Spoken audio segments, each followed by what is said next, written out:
बीड जिल्ह्याचं वातावरण दूषित झालेलं आहे।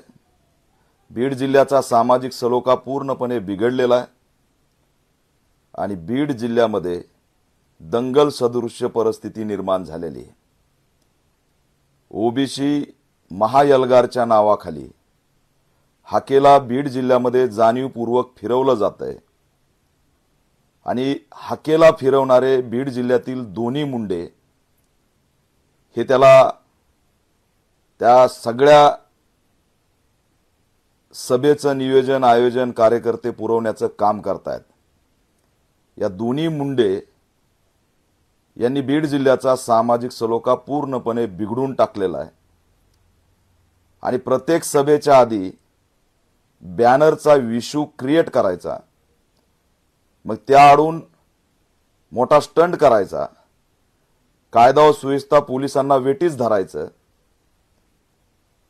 जर का बीड जिल्ह्यात दंगल झाली तर हाकेला या ठिकाणी बळ देणारे दोन्ही मुंडे जबाबदार असतील असा आमचा थेट या ठिकाणी आरोप आहे।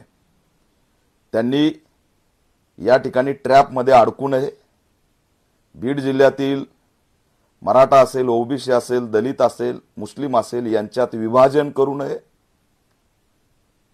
आणि पोलीस अधीक्षक यांना सुद्धा आमची मागणी आहे की भोगलवाडी प्रकरण जे आहे ते ताजं होतं। आता पुन्हा गेवराईमध्ये पुन्हा बॅनरचा इश्यू क्रिएट झालाय। वारंवार कायदा व सुव्यवस्था बिघडणाऱ्या हाकेंना बीडमध्ये त्या ठिकाणी येऊ देऊ नये, त्यांना हद्दपार करावं असं सुद्धा पोलीस अधीक्षक यांना आमचं आव्हान आहे आणि दोन्ही मुंडेंना आम्ही आव्हान करतोय की अशा पद्धतीने ताकद देणं चुकीचं आहे। तुमच्याकडे बघण्याचा दृष्टिकोन लोकांचा लोकनेते म्हणून आहे। हा लोकनेते म्हणून बघण्याचा तुमच्याकडे असलेला दृष्टिकोन जपला पाहिजे। आपण एका जातीचे नेते होऊन काही होणार नाही। लोकसभा, विधानसभा अनेक निवडणुका बघितल्यात, गोपीनाथ मुंडेंपासूनच्या निवडणुका बघितल्यात। हे फक्त एका जातीपुरते मर्यादित नेते नव्हते। लोकनेते गोपीनाथ मुंडे हे सर्वसमावेशक सर्व जातीचे नेते होते। याचं भान आजच्या दोन्ही मुंडेंनी ठेवलं पाहिजे असं सुद्धा आव्हान मी करतोय। ओबीसींच्या उपसमितीमध्ये एका मुंडेंचा सहभाग करून त्या ठिकाणी आरएसएसनी त्यांना जातीपुरतं मर्यादित ठेवून त्यांचा लोकनेता ही ओळख पुसलेली, याचं त्यांनी एक ट्रॅपचं असणारं लक्ष ठेवलं पाहिजे असं सुद्धा आमचं त्यांना आव्हान आहे। लक्ष्मण हाकेंना बळ देणं बीडमध्ये दोन्ही मुंडेंनी थांबवावं। या सभांमध्ये, या रॅल्यांमध्ये जे भाषणं होत आहेत ते जातीय तेढ निर्माण करणारे होत आहेत।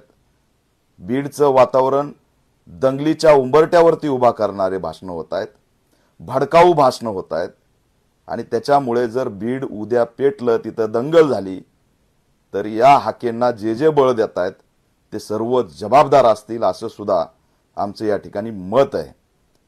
या रॅल्यांमध्ये संतोष देशमुखच्या मारेकऱ्यांच्या नावाने जर घोषणा दिल्या जात असतील तर ओबीसी आरक्षण वाचवण्याचं आंदोलन आहे की संतोष देशमुखच्या मारेकऱ्यांचं समर्थन करणारं आंदोलन आहे, हा सुद्धा प्रश्न आमच्या समोर उभा राहतो।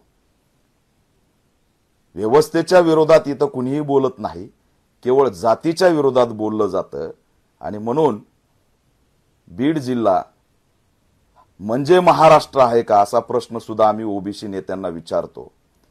महाराष्ट्राच्या कोणत्याही जिल्ह्यात तुमची सभा होत नाही, पण दर 2 दिवसाला बीडच्या कोणत्या तरी तालुक्यात सभा होते, बॅनर फाटतं, त्या ठिकाणचं वातावरण दूषित होतं, पोलीस कायदा व सुव्यवस्था वेटीस धरली जाते। बीड जिल्हा म्हणजे महाराष्ट्र नाही। ओबीसींचा महायलगार म्हणायचं आणि जिल्ह्यातच सभा घ्यायच्या, याच्या पाठीमागे काय राजकारण आहे हा प्रश्न सुद्धा आम्ही विचारतोय।